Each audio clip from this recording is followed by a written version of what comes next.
Hi everyone. ஒருத்தருக்கு வந்து pregnant ஆகணும்னா எவ்வளோ எக்ஸ் இருக்கணும் அப்படிங்கிறது முக்கியமான கேள்வியா இருக்கு. இப்போ நிறைய ஐவிஎஃப் சென்டர்ஸ்ல வந்து இந்த கன்ஃபியூஷன் ஓடிட்டே இருக்கு.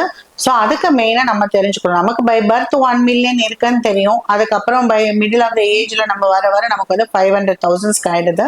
நமக்கு வந்து 30 இயர்ஸ்லாம் வந்து அரௌண்ட் வந்து 50,000 தான் இருக்கும். அது மெனோபாஸ் ஆகும்போது 1,000 ஆயிருது. ஸோ இந்த ஃப்ளோ வந்து உங்களுக்கு எல்லாருக்குமே தெரிஞ்சிருக்கும். ஆனால் என்ன தெரிஞ்சுக்கணும்னா, நம்ம நடக்கிற ஃபாலிக்கல் ஆன்டல் ஃபாலிக்கல் கவுண்ட்னு ஒன்று பார்க்குறோம் இல்லையா? டே 2 அன்னைக்கு பீரியட்ஸ் வந்து செகண்ட் டே ஆன்டல் ஃபாலிக்கல் கவுண்ட்னு பார்க்குறோம். அது என்னன்னா, இந்த ஃபாலிக்கல் வந்து ஸ்மால் லெவல் ஆன்டல் ஃபாலிக்கல்னு சொல்லுவோம். அது வந்து சைக்கிள் ஸ்டார்ட் ஆகும் போது 2 to 5 மில்லிமீட்டர் இல்லை 6 மில்லிமீட்டர் வரைக்கும் இருக்கும். இந்த ஃபாலிக்கலை தான் நம்ம கவுண்ட் பண்ணுவோம். இந்த ஃபாலிக்கல்ஸ் வந்து நல்லா நிறைய நம்பர்ஸ் இருக்கணும். அதுலேருந்து போயிட்டு ஒரு 15 ஃபாலிக்கல்ஸ் நல்லா டெவலப் ஆகி எக்ஸ் வந்தாதான் நமக்கு வந்து பிரெக்னன்சி சான்சஸ் ஹை அப்படிங்கிறது ஃபர்ஸ்ட் சைக்கிள் வரதுக்கு நிறைய வாய்ப்பு இருக்குங்கிறது ரியல் ஃபேக்ட். ஸோ இதை நீங்க தெரிஞ்சுக்கணும். ஃபாலிக்கல் டு ஓசைட் இண்டெக்ஸ்னே சொல்லுவோம். இப்போ வந்து 20 ஆன்டல் ஃபாலிக்கல் கூட இருக்கலாம். கடைசியில் அந்த எக் எடுக்கிற அன்னைக்கு வந்து பார்த்தீங்கன்னா ஒரு 10-15 தான் வந்து மேலுக்கு வந்திருக்கும். அதுதான் வந்து ஆக்சுவல் ஃபாலிக்கல்.